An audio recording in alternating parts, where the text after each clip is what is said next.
May 6, 2018, 10:38 a.m. Eastern Daylight Saving Time. May 6, 2018, 10:38 a.m. Eastern Daylight Saving Time. There were 5 plays, some just poorly thought out, some plain dumb, that defined the inability of the Sixers to close Game 3 against the Celtics. Brett Brown was already walking off. The shot made by Marco Bellinelli in the right corner, in front of the Philadelphia bench, to finish regulation had just gone through, and Brown was certain it was a three-pointer that had given the Sixers a one-point win in a must-have Game 3 at the Wells Fargo Center. So was the fellow in charge of dropping the confetti that would shower the court to celebrate a Sixers win. Only, it wasn't a win. Bellinelli's foot was well over the three-point arc, meaning his shot had tied the game at 89 and given Philadelphia overtime, not a much-needed victory. clutchpick.twitter.com/jtoct7lh, Philadelphia 76ers at Sixers. May 5, 2018. Watching strands of glittering multicolored paper slowly tumble and float downward as though there had been a tragic explosion in Liberace's closet, you'd have been excused if you thought that, in the end, this would be the biggest mistake for which Game 3 would be remembered. You'd be wrong. Because, by the time the final buzzer sounded, there were so many ways the Sixers had flubbed and fumbled this game, their best shot to get back into a series they now would have to make history to win, that the confetti incident was bumped far down on the list of Philly foibles. The Celtics won in overtime, 101-98, putting Boston on the brink of a second straight Eastern Conference Finals despite missing top scorer Kyrie Irving and having been without Jaylen Brown for Game 1. It was a tough win for Boston, its first on the road of this postseason, and plenty of credit belongs to Jason Tatum, 24 points on 11 for 17 shooting, Terry Rozier 18 points, the clutch play of Al Horford, and, most of all, to coach Brad Stevens, who called 2 critical, well-placed timeouts and drew up 2 spectacular closing plays, in regulation and overtime. But there were 5 plays, some just poorly thought out, some plain dumb, that defined the inability of the Sixers to close this game. 1. With just over 24 seconds to play in regulation and the score tied at 87, Brown declined to call a timeout to set up a play. Instead, he called out a play at half-court that had J.J. Redick in the high left wing looking to make a pass. Joel Embiid and Ben Simmons collided just under the three-point line, and Simmons kept moving toward the basket.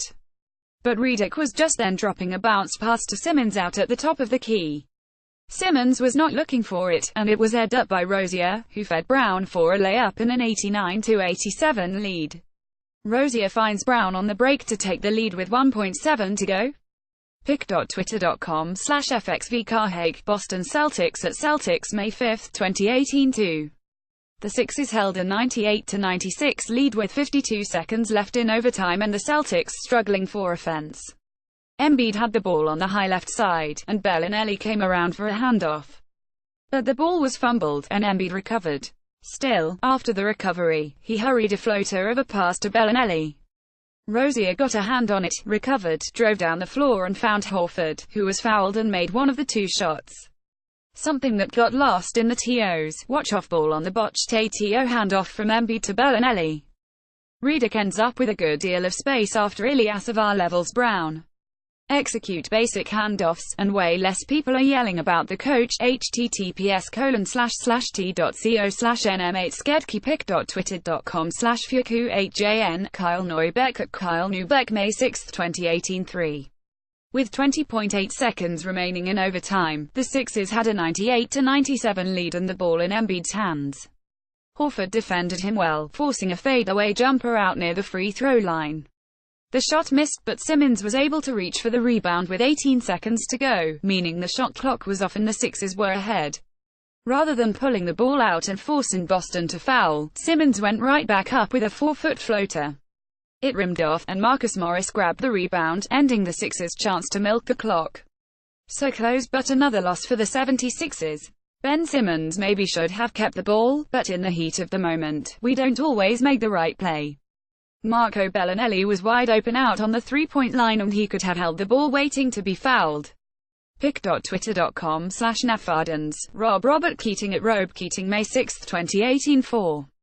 Coming out of a timeout at 8.4 seconds, and after Boston had nearly coughed up the ball on a turnover the previous possession, Stevens drew up one of his Midas touch plays. The Celtics brought in a scrum of 3 offensive players, Brown, Horford and Tatum, then had them break out and force defensive switches. The biggest mismatch was Horford being left guarded by Robert Covington, who gives up an inch and about 30 pounds to Horford.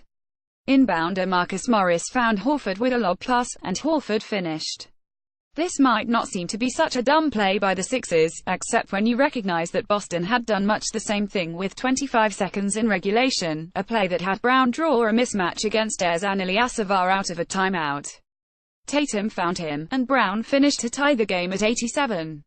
Al for the lead. pic.twitter.com/Chi45G40. Boston Celtics at Celtics May 5, 2018 5. This was the most egregious of the Sixers' errors. 6.0 seconds left in overtime. Celtics by 1 point and Simmons inbounding to Embiid. The pass was intercepted by Horford, highlighting a pair of mistakes. First, Simmons' pass was not well executed and came with Horford still on Embiid's hip. Second, the screen by Bellinelli in the lane that was supposed to spring Embiid free was weak. That's what gave Horford a good line on the ball. Horford made the layup and finished the scoring on this night. And it may have finished the Sixers for this.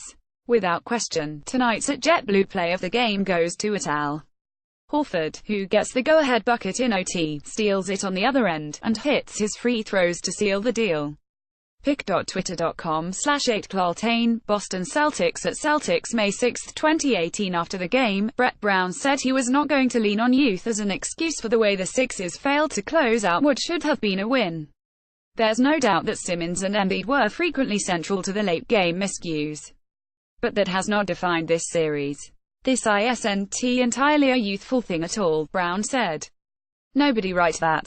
This is, the game of matchups hurt us, that's the story.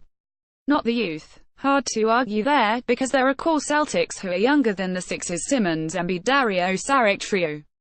Tatum is 1 year and 8 months younger than Simmons. Jaylen Brown is 3 months younger than Simmons. Rozier is a day younger than Embiid, and 3 weeks older than Saric. Brown did speak of mental mistakes, and the opportunity to pick up pressure experience for players like Embiid and Simmons. That is, maybe, the hope you can drag from this rubble of a series if you're a Philadelphia fan. The Sixers will be back on this stage in the short and long term, and lessons will be learned. In the meantime, there were 2 major errors, too many dumb plays at inopportune times. That's not likely to define guys like Simmons and Embiid in the comings. They've got time and should have plenty of opportunity to overcome a game like this. The confetti guy, though, probably won't.